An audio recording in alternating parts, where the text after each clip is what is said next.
Hey everybody, welcome back. Mike from SPECTRE Comics. Continuing my series where I'm sketching and laying out SPECTRE Comics issue 7. I just completed page 25 here. And if you saw my last video where I was talking about laying out page 24, you'll know that I talked about this little section of my script, which was just these two paragraphs depicting this scene. I thought I could get away with fitting it all into one page, but I realized as I started laying it out that in order to properly convey what was happening in the story, I needed to extend it to a 2-page spread. And luckily, it turns out that it lays out as a 2-page spread in the book because we've got page 24 on the left and page 25 on the right.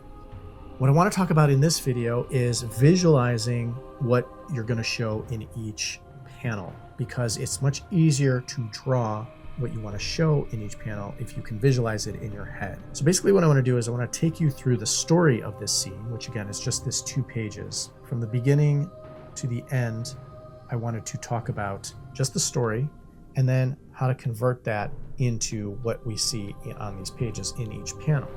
I'll quickly go through each panel, talk about what I was visualizing in my head in order to put that down on paper. So story-wise, we've got these 3 characters, which are Spectre prisoners, which are on an enemy asteroid in a mine working the mines. This character, Splo, this little blob character up on the ceiling, has kind of been following them in their little journey and is trying to help them escape. He's basically partnered with them, trying to help them get out of the mines. Now they know that the enemy patrols come around every couple minutes. They know that it's going to be hard to escape, but with Splo's abilities to hide among the ceilings and kind of peek around corners and not be detected by the enemy, they're like, okay, can use his abilities to kind of be elusive and try to get out, and he'll lead us out towards the exit. They look down the passage, they see that there's an enemy patrol coming their way. They freeze, they're not sure what they're going to do, they don't want to get detected. They decide to talk amongst themselves, trying to figure out, should we go back to where we came from and just pretend like we're working till the patrol comes, or should we try to hide and let the enemy pass, let the patrol pass, so that we can move forward and get towards the exit. They decide that it's not a good idea to go back to where they were because the patrols come around so frequently. They need to take this opportunity to get out of the mines while they have it. So as they're pondering this, one of the characters looks down the passage again and realizes that the patrol who is coming towards them now has diverted to a side passage, is going down another corridor, and this presents an opportunity for them to escape. So they all peer around the corner, make sure that the coast is clear, and as they're about to head forward, they're spotted by another enemy patrol coming up behind them, and they're recaptured. So that is basically the scene. Now let's talk about what happens in each panel in order to convey this storyline that is this very short scene. So I wanted to show in the first panel the 3 characters moving towards the exit and following the blob character up on the ceiling as he's kind of leading them towards the exit. I wanted to show them kind of sneaking around, peering around corners, and looking down the tunnels. And when they did look down the tunnel, I did want to show an enemy coming towards them. And originally when I did this, I did not have this side corridor here. I just drew that in later because I realized it would be better because I knew they weren't going to escape the scene. I knew they were going to get captured. But I wanted to initially make it look like it would be okay for them to move forward. So I drew a tunnel that they're looking down in perspective. So there's basically a side corridor they're walking down, and then the passage that they're going to turn down to go towards the exit. But luckily there's an entryway to another passage here, which this little arrow indicates that they're going to go down. Now, as one of the characters looks around the corner, he's basically conveying to the other characters, there's guards coming, they're blocking our way out, what are we going to do? And then they talk amongst themselves, we got to hide until they pass. Then I shift perspectives up. I always try to show Splo in the scene because he's with them, and even though he's up high on the ceiling, and because these panels are so narrow, the ceiling looks very low, but the idea is that they're actually in some tight mines. I've never been down in a coal mine or anything like that, but the idea is that these are tight mines and they're not very tall, so it's not inconceivable that the ceiling would be pretty low, but he's able to hide amongst the stalactites up there. But he's always going to be on the ceiling because that's kind of like his place to hide. But he's always shown, I always try to show him in every little panel because I need the reader to know that the character is there working with these 3 Spectre trying to escape. So I shift perspective in this panel up to him, looking down on them. So I got a foreshortening of, kind of a top-down perspective looking at the characters talking. They're pondering here. Should we go back the way we came? Should we try to make it look like we're working? And then we shift down to one of the characters, basically this character here. Get a close-up of him.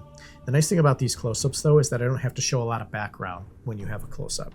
Basically a talking head scene. He's basically indicating the patrols come very frequently. We're not going to be able to escape if we go back to where we came. So we got to take this opportunity. So as they're pondering, should we hide? What should we do as these enemies are coming towards us? The character in the front here looks down the passage again on the new page, and he sees that they're kind of turning. And then I zoom in on the two enemy patrols walking down the passage. So he basically lets the other guys know, hey, they just went down a side passage, so the coast is clear. Again, I've got the little blob character up here, kind of looking down the passage as well. Then the two other characters kind of come together, and they all look around the corner because I wanted to divert their attention to what was down the corner. So I showed these characters kind of huddling up together, looking around the corners together. But you'll notice that Splo's attention here is diverted back down the corridor behind them. So his head turns. He's not looking down the tunnel anymore towards where they're trying to go. He's looking back from where they came, and he notices, oh, there's an enemy behind us. He makes a little noise to try to indicate to these guys, hey, there's something going, but he can't speak, so he can't tell them. He just makes little sounds. And he basically slinks up into the ceiling here, as you can see here. But as these three guys are looking down the tunnel, we now shift the perspective to behind them. The enemy is recapturing them, and you can see he's about to press this button. This button here activates the shock vests that they're all wearing and basically recaptures them. Now I do have Splo up here on the ceiling, and if you saw my last video, I did talk about how Splo has a telepathic mental connection with his owner Arco, Arco is teamed up with the other Spectre that are trying to find these guys down in the mines. He basically can send visual imagery to him and let him know where he is and what's going on. So these little waves coming out of his head are indicating that he's using his telepathic ability again, sending images. And when we reconvene in the next scene, on the next page with Arco, we're going to see him getting this imagery into his head, and he's going to be able to tell the other Spectre that he's with what's going on with the captured prisoners they're trying to find. So that was the final scene, and I do have this little bzz here, which is going to be the shock vests getting activated. Again, we don't see that on camera, but I wanted to indicate that they got shocked with the shock vests and that they have been recaptured. Again, visualizing each of these panels and how to show it. Initially, I'm just sketching things out quickly on these pages. I'll get into much more detail as I get into the inking part of this book. But getting it down on paper, again, I said this in one of my other videos, it's much easier to edit a drawing than it is to start from scratch, but you got to start somewhere. So even if you're just sketching and laying these pages out really quickly just to get something, this is real sloppy. I know it's really sloppy, but I'm just trying to convey the poses of the characters, the backgrounds that they're sitting in, but I have to visualize that in my head, and I have to place the camera with what I want to see when I'm showing each of these panels. And it gets much easier to put it down on paper. Once you can see this in your head, be the cameraman. Visualize it in your head, what you want to look at. Visualize what the characters are doing, where they are in relation to each other, what you want to see. If you were to visualize this space in your head and you were to put the camera somewhere, what would the camera be looking at? And that's how I picture this in my head. I'm not going to lie, sometimes I use visual aids. If I have to look down some of the original mine tunnels that I did, which are, here's some sketches from earlier scenes with these characters, I basically looked at some pictures of mines to kind of get what a mine tunnel would look like with a mine cart and people working the mines. And as I get into more detail, I may look at that again to try to figure out, what a space looks like as the characters are moving through it. So it's okay to use visual aids, but you also have to visualize this as a cameraman shooting a movie and shooting a scene in a movie and what the camera wants to look at. Again, it's good to change perspectives, make it more interesting visually.